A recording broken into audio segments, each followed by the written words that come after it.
Bismillahirrahmanirrahim. Assalamualaikum warahmatullahi wabarakatuh. Salam sejahtera bagi kita semua. Perkenalkan, saya Raja Septian Armel. Pada kesempatan kali ini, saya ingin menyampaikan video pembelajaran sebagai bagian dari penilaian diri dosen uji kompetensi PDD UKT-PT dalam rangka program sertifikasi dosen. Video ini merupakan implementasi pembelajaran berdasarkan rencana pembelajaran semester mata kuliah akuntansi sektor publik yang merupakan mata kuliah program studi akuntansi Fakultas Ekonomi dan Bisnis Universitas Muhammadiyah Riau. Mata kuliah ini memiliki bobot 3 SKS dan diselenggarakan pada semester 4. Secara umum, mata kuliah akuntansi sektor publik bertujuan membekali mahasiswa dengan pemahaman mengenai konsep, karakteristik, serta praktik akuntansi pada entitas sektor publik.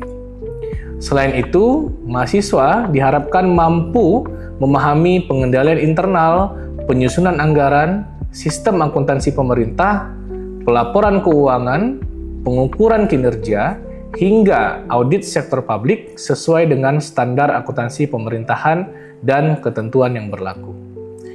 Video yang akan ditampilkan merupakan implementasi pembelajaran pada pertemuan yang ke-9.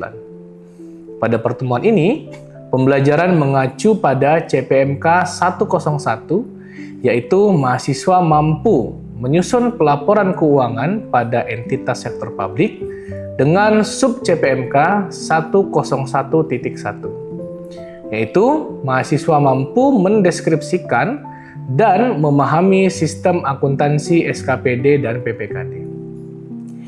Materi yang dibahas adalah sistem akuntansi SKPD dan PPKD, dengan harapan mahasiswa mampu memahami konsep, mekanisme, serta penerapan sistem akuntansi pada perangkat daerah sebagai bagian penting dalam pengelolaan keuangan pemerintah daerah. Sesuai dengan RPS, proses pembelajaran pada pertemuan ini dilaksanakan melalui pendekatan yang kolaboratif dengan metode small group discussion dan juga presentation. Sehingga mahasiswa didorong untuk aktif berdiskusi, mengemukakan pendapat, serta mengembangkan kemampuan berpikir kritis dalam memahami sistem akuntansi pemerintahan. Bentuk asesmen yang dilakukan adalah dengan indikator penilaian berupa partisipasi kelas dan keaktifan dalam diskusi. Pelaksanaan pembelajaran juga mengacu pada prinsip Outcome Based Education atau OBE, yaitu berorientasi pada capaian pembelajaran yang telah ditetapkan.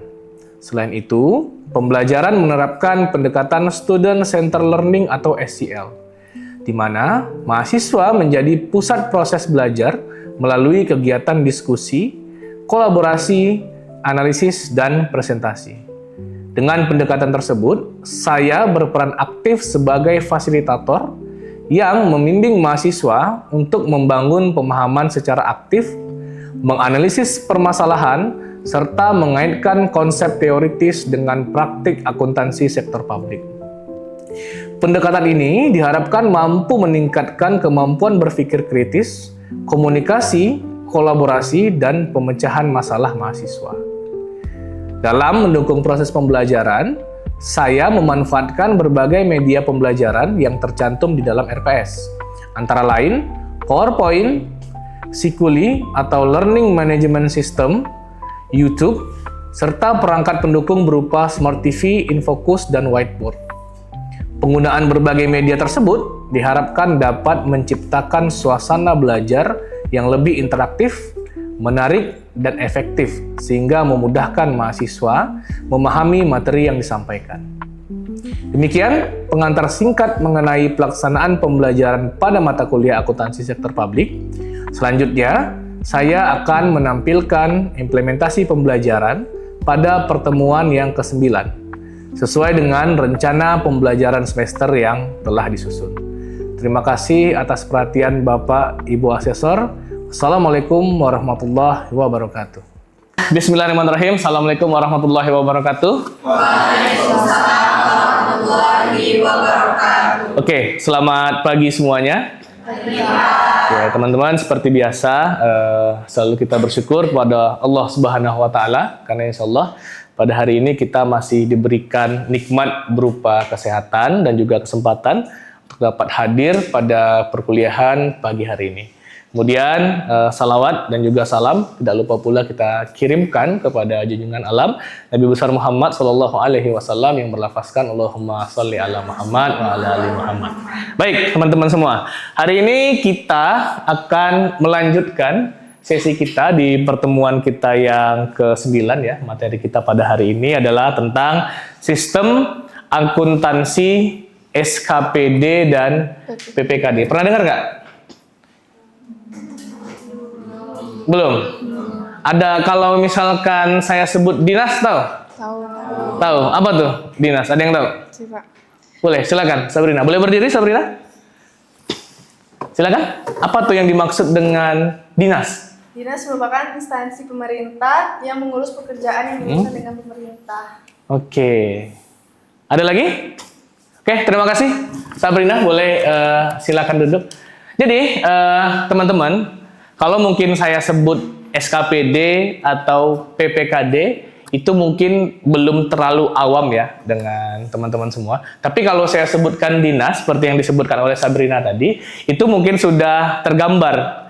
Nah, jadi SKPD itu merupakan dinas dia, kalau biasanya kita sebut di pemerintah daerah. Atau yang selevel dengan itu, dinas, badan, ataupun lembaga. Di mana SKPD, kalau sekarang itu penyebutannya adalah OPD. Dulu namanya Satuan Kerja Perangkat Daerah, sekarang namanya OPD atau Organisasi Pemerintah Daerah. Di mana SKPD dan OPD ini, baik dia ada di provinsi maupun di kabupaten atau kota, itu fungsinya adalah sebagai pelaksana eksekutif yang harus berkoordinasi dengan pemerintahan agar pemerintahan itu berjalan dengan baik. Nah, itu yang dikatakan sebagai SKPD atau OPD. Nah, betul sama yang dikatakan Sabrina tadi adalah dinas.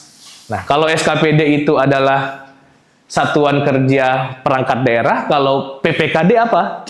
Nah, PPKD itu merupakan pejabat pengelola keuangan daerah. Nah, jadi biasanya nanti akan disebut sebagai PPKD. Nah, di mana Kepala SKPKD atau Satuan Kerja Pengelola Keuangan Daerah ini merupakan kepala dari PPKD ini. Tugasnya apa? Tugasnya melaksanakan pengelolaan APBD dan bertindak sebagai bendahara umum daerah. Kemarin di beberapa pertemuan yang lalu kita sudah bahas terkait anggaran sektor publik, benar ya? Kemudian ada APBN, benar ya? Sekarang kita akan bahas terkait APBD dan apa saja turunannya. Siapa pengelola dari APBD di daerah tersebut? Nah, ini dia. PPKD yang nanti akan dikelola oleh kepala SKPKD. Oke, bisa dipahami? Oke. Ada pertanyaan nggak? Boleh, silakan. Siapa namanya? Anggun, boleh. Silakan berdiri, Anggun. Saya mau bertanya, apa sih Pak yang dikelola oleh PPKD? Oke, baik. Terima kasih, Anggun. Boleh, silakan duduk. Nah, seperti yang saya sebutkan tadi, bahwasanya PPKD ini mengelola yang namanya dana yang berasal dari APBD, di mana nanti APBD itu akan disebut sebagai pendapatan daerah. Di mana pendapatan daerah ini akan dibagi ke 3 jenis. Yang pertama, itu ada yang disebut sebagai pendapatan asli daerah. Yang kedua, itu ada yang disebut sebagai dana perimbangan. Yang ketiga, namanya adalah lain-lain pendapatan daerah yang sah. Oke. Yang pertama kita bahas satu persatu dulu. Pendapatan asli daerah. Pernah dengar pendapatan asli daerah atau PAD nggak? Atau baru sekarang dengarnya? Pernah. Oke. Nah, biasanya pendapatan asli daerah ini kalau di pemerintahan kita sebut sebagai PAD dia namanya. Mana PAD itu terbagi dari 3 jenis ya, pendapatan yang besar. Yang pertama ada pajak daerah, kemudian ada retribusi daerah, terakhir ada yang disebut dengan hasil pengelolaan kekayaan daerah yang dipisahkan. Pajak sama retribusi sama nggak? Beda. Ada yang tahu bedanya? Tahu, boleh silakan Ifni. Apa beda pajak sama retribusi? Kalau pajak itu biasanya manfaatnya nggak langsung dirasakan secara langsung. Mm-mm. Tapi kalau retribusi itu manfaatnya dapat dirasakan langsung. Oke, sip. Terima kasih Ibni. Benar ya? Kalau pajak itu biasanya manfaatnya tidak kita rasakan secara langsung ketika kita bayar pajak. Misalkan teman-teman bayar pajak nih, ya kan? Tahun ini gitu ya. Nah, kemudian nanti kapan kira-kira jalannya akan dibangun? Itu kan nggak tahu kan kita kan? Sehingga pajak itu ketika kita bayar sekarang, manfaatnya tidak bisa kita rasakan secara langsung. Tapi retribusi itu berbeda. Retribusi ketika teman-teman mengeluarkan sesuatu manfaat, kalian bayar terhadap retribusi itu dapat dirasakan langsung manfaatnya. Contohnya apa? Parkir, bener. Apa lagi? Ya retribusi kan. Kalau misalkan ada kendaraan berat yang mau masuk suatu daerah, itu harus bayar retribusi kan. Nah, sehingga dia bisa melalui jalan daerah tersebut. Ada lagi nggak contohnya? Jalan tol. Ya, jalan tol. Jalan tol itu juga masuk bagian dari retribusi. Bayar tol, kemudian bisa menikmati akses dari jalan tolnya. Oke, terima kasih.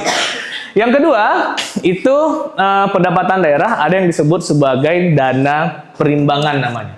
Di mana dana perimbangan ini terbagi ke dalam, yang pertama ada dana bagi hasil, kemudian ada dana alokasi umum, dan dana alokasi khusus. Ini sebenarnya sudah kita bahas kemarin ya, di anggaran sektor publik. Nah, di mana dana alokasi umum dan dana alokasi khusus itu mempunyai peruntukan yang berbeda. Nah, kemudian timbul pertanyaan, karena peruntukan yang berbeda, ada nggak yang boleh sama-sama jenis dana ini digunakan? Contoh, misalkan dana alokasi umum boleh digunakan untuk pembangunan. Dana alokasi khusus juga boleh digunakan untuk pembangunan. Boleh nggak? Boleh kan? Oke. Perbedaannya apa? Perbedaannya, kalau dana alokasi umum itu biasanya boleh digunakan oleh pemerintah daerah untuk membangun daerahnya. Nah, kalau dana alokasi khusus itu boleh juga digunakan untuk pembangunan, tetapi ini biasanya khusus diambil oleh pemerintah pusat. Pemerintah pusat membantu membangunkan suatu fasilitas di daerah tersebut. Kenapa dana alokasi khusus harus di take over oleh pemerintah pusat? Karena dana alokasi khusus ini yang digunakan untuk pembangunan biasanya itu alokasinya cukup besar. Sehingga biasanya pendapatan daerah yang masuk ke dana perimbangan itu tidak bisa untuk mengcovernya. Sehingga biasanya pembangunan yang sifatnya itu besar itu langsung di take over oleh pemerintah pusat. Contohnya apa? Pembangunan jembatan. Itu kan butuh dana triliunan kan?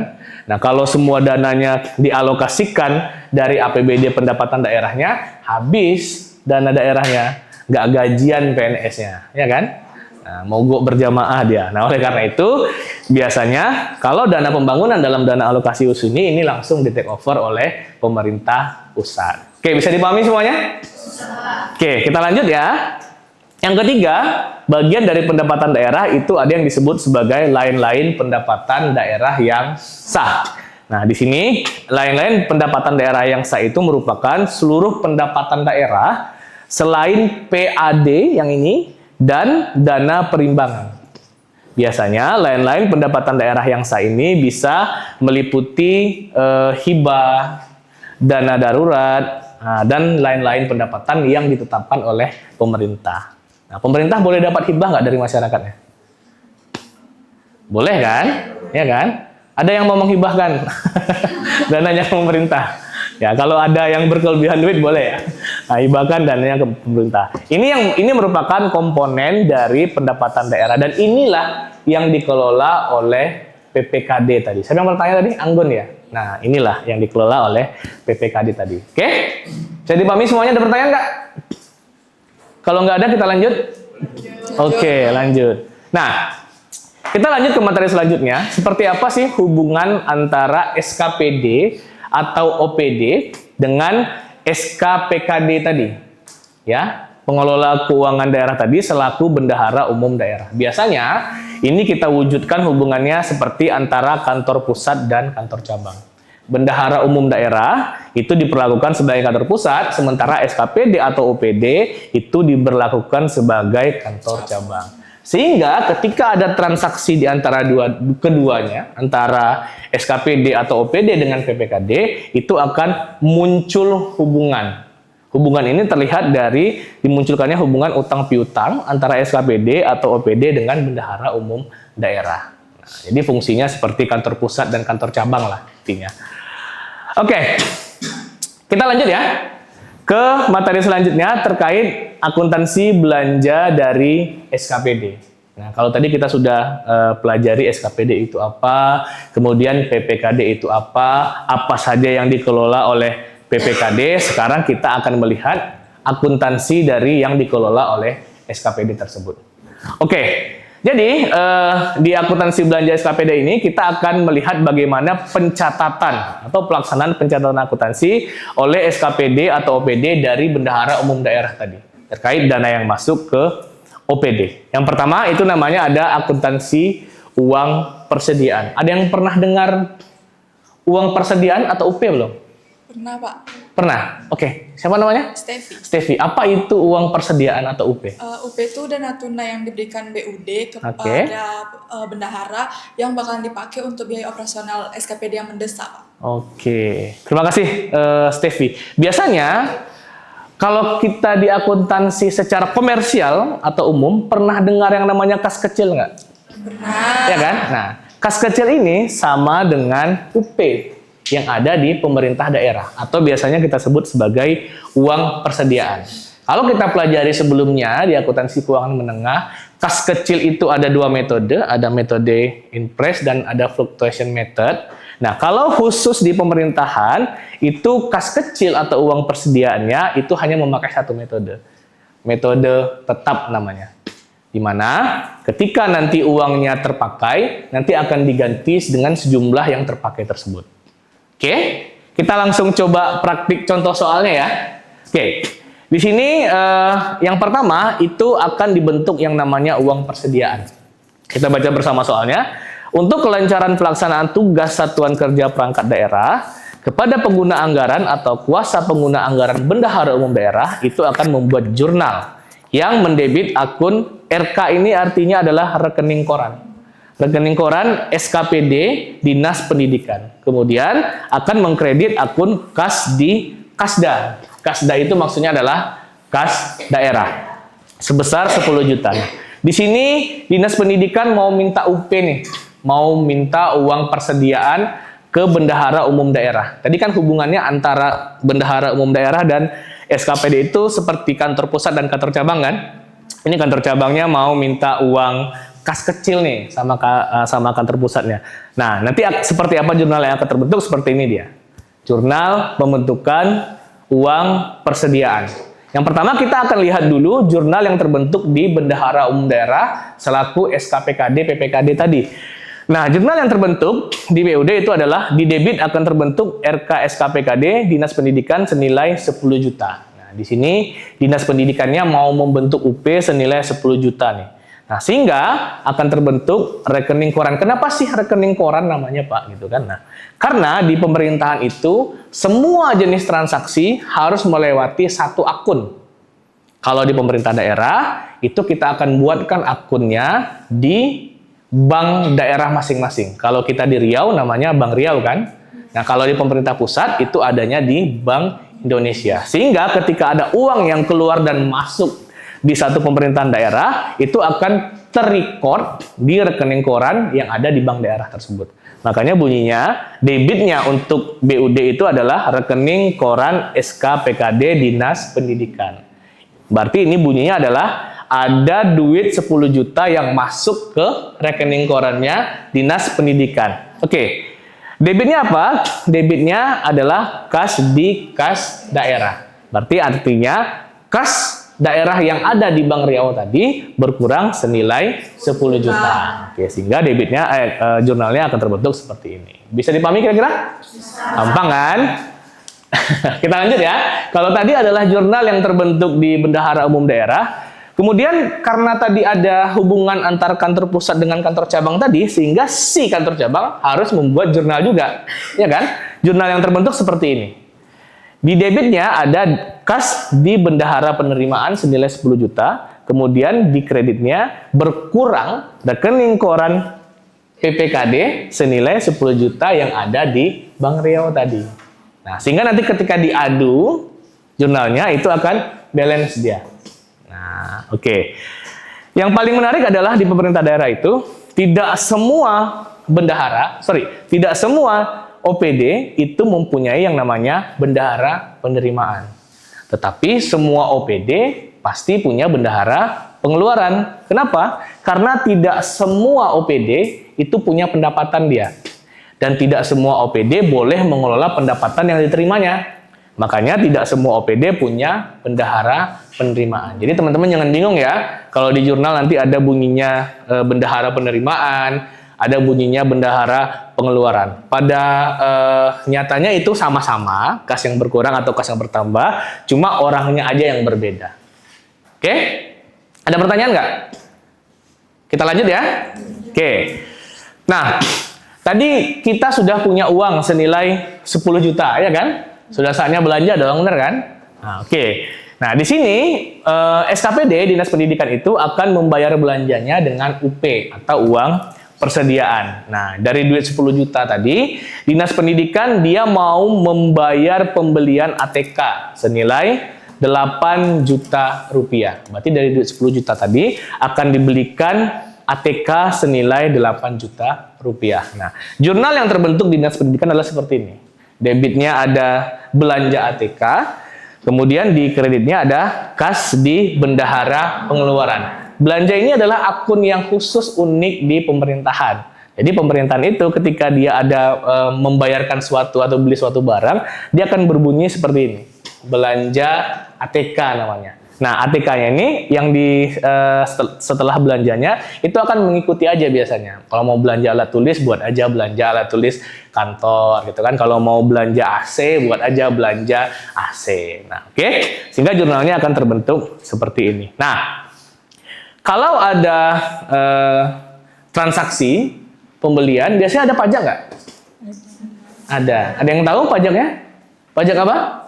Pajak pasal 22, PPh pasal 22. Oke, PPh pasal 22. Berapa biasa tarifnya tuh Nasma? PPh pasal 22. Tarifnya biasanya dipotong 1,5% dari harga pembelian sebelum PPN. Oke, sip. Terima kasih Naswa. Jadi ketika ada pembelian itu pasti ada pajak ya yang dipotong di situ. Khusus di sini ketika kita ada transaksi dengan pemerintah itu biasanya akan dipotong PPh pasal 22 di mana teman-teman sudah belajar ya di pajak itu tarifnya adalah sekitar 1,5%. Untuk contoh yang ini saya pakai data PPN-nya itu masih yang 10% ya. Oke. Nah, jadi misalkan dari contoh belanja kita yang tadi, bendahara pemerintah itu memungut PPN sebesar 800.000. Tadi belanjanya 8 juta kan? 10% dari 8 juta kan 800.000 ya. Oke. Kemudian ada PPh yang disebutkan Naswa tadi, PPh pasal 22 senilai 1,5% dari total transaksi. Berarti 1,5% dari 8 juta ya. Sehingga nilainya adalah sekitar 120.000. Maka jurnal yang terbentuk di SKPD Dinas Pendidikan untuk mencatat pajak atas transaksi yang tadi itu adalah di debit kas di bendahara pengeluaran senilai 920.000. Ini merupakan penambahan dari PPN senilai 800.000 dan PPh pasal 22 senilai 120.000. Sehingga di kreditnya adalah utang PPh senilai 120.000 dan utang PPN senilai 800.000. Nah, oke. Kita lanjut ya. Oke, baik. Nah, kita lanjut ke mekanisme penggantian UP. Jadi tadi awalnya kita sudah belanja ya, pakai uang persediaan, kemudian kita kita dapat uang persediaan 10 juta, kemudian kita belanja dengan uang persediaan senilai 10 juta tadi. Kemudian karena tadi sifatnya adalah UP itu seperti kas kecil dengan metode impress method, metode tetap, sehingga harus diisi ulang kembali kan? Karena di awal tadi nilai UP kita adalah 10 juta, sudah terpakai 8 juta, berarti kita akan tambah kembali UP-nya agar menjadi 10 juta kembali. senilai yang terpakai tadi, berarti kita minta ganti uang kepada Pemda itu senilai 8 juta. Nah, mekanisme itu namanya adalah mekanisme GU kalau di pemerintah daerah namanya, atau kita sebut sebagai ganti uang. Nah, karena di pemerintah ini semua dana anggaran itu harus dipertanggungjawabkan, di LPJ kan, maka harus ada proses yang dilalui untuk minta ganti uangnya. Kalau kita di perusahaan tinggal minta doang kan, minta ganti gitu kan. Tapi kalau di pemerintahan harus mengikuti proses. Yang pertama namanya adalah proses pengajuan SPP atau surat permintaan pembayaran guna uang atau GU. Nah, ini disampaikan oleh Bendahara Pengeluaran ke pengguna anggaran melalui PPK SKPD, Pejabat Pengelola Keuangan OPD, di mana ini biasanya di dinas itu yang tertinggi kepala dinas kan. Jadi setelah dapat tanda tangan dari kepala dinas, nanti ditindaklanjuti dengan SPM atau surat perintah membayar. Nah, SPM ini disampaikan ke BUD, Bendahara Umum Daerah, barulah Dinas Pendidikan menerima SP2DGU atau surat perintah pencairan dana guna uang dari kuasa BUD senilai 8 juta. Maka setelah itu baru masuk duit penggantian tadi ke rekening bendahara. Jadi jurnalnya sama teman-teman seperti yang di awal tadi. Di debit ada kas di bendahara penerimaan atau pengeluaran, kemudian di kredit ada rekening koran rekening koran pejabat pengelola keuangan daerah senilai 8 juta. Nah, oke. Kemudian jika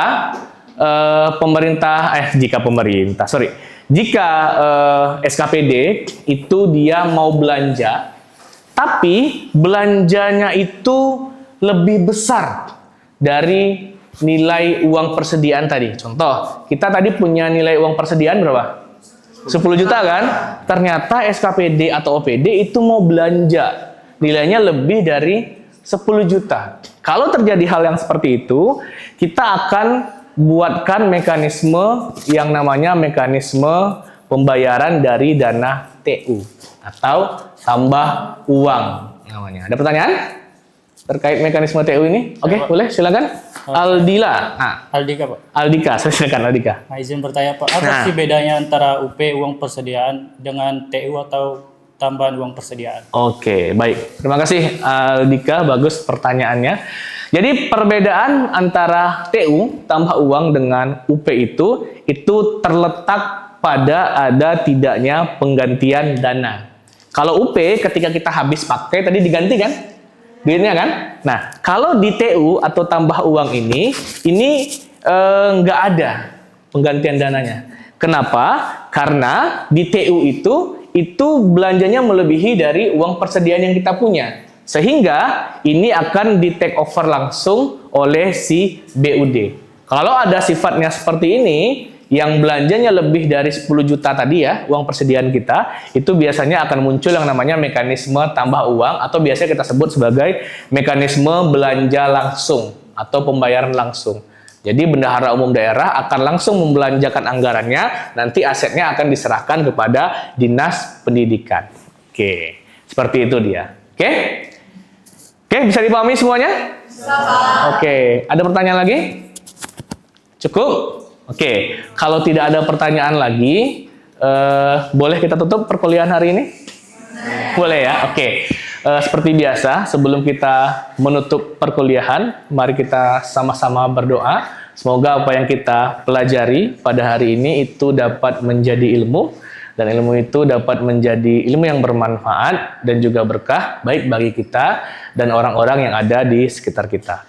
Saya tutup dengan mengucapkan hamdalah. Alhamdulillahirabbil alamin. Nasrun minallah wa fatun qarib. Assalamualaikum warahmatullahi wabarakatuh. Waalaikumsalam warahmatullahi wabarakatuh. Baru saja Anda telah menyaksikan cuplikan video pembelajaran saya pada pertemuan yang ke-9 dengan materi Sistem Akuntansi SKPD dan PPKD. Selanjutnya, mahasiswa akan diberikan tugas berupa proyek dan juga diskusi kelompok terkait bagaimana sistem pencatatan akuntansi SKPD dan PPKD pada daerahnya masing-masing. Saya ucapkan terima kasih telah menyaksikan video saya. Assalamualaikum warahmatullahi wabarakatuh. Salam sejahtera bagi kita semua.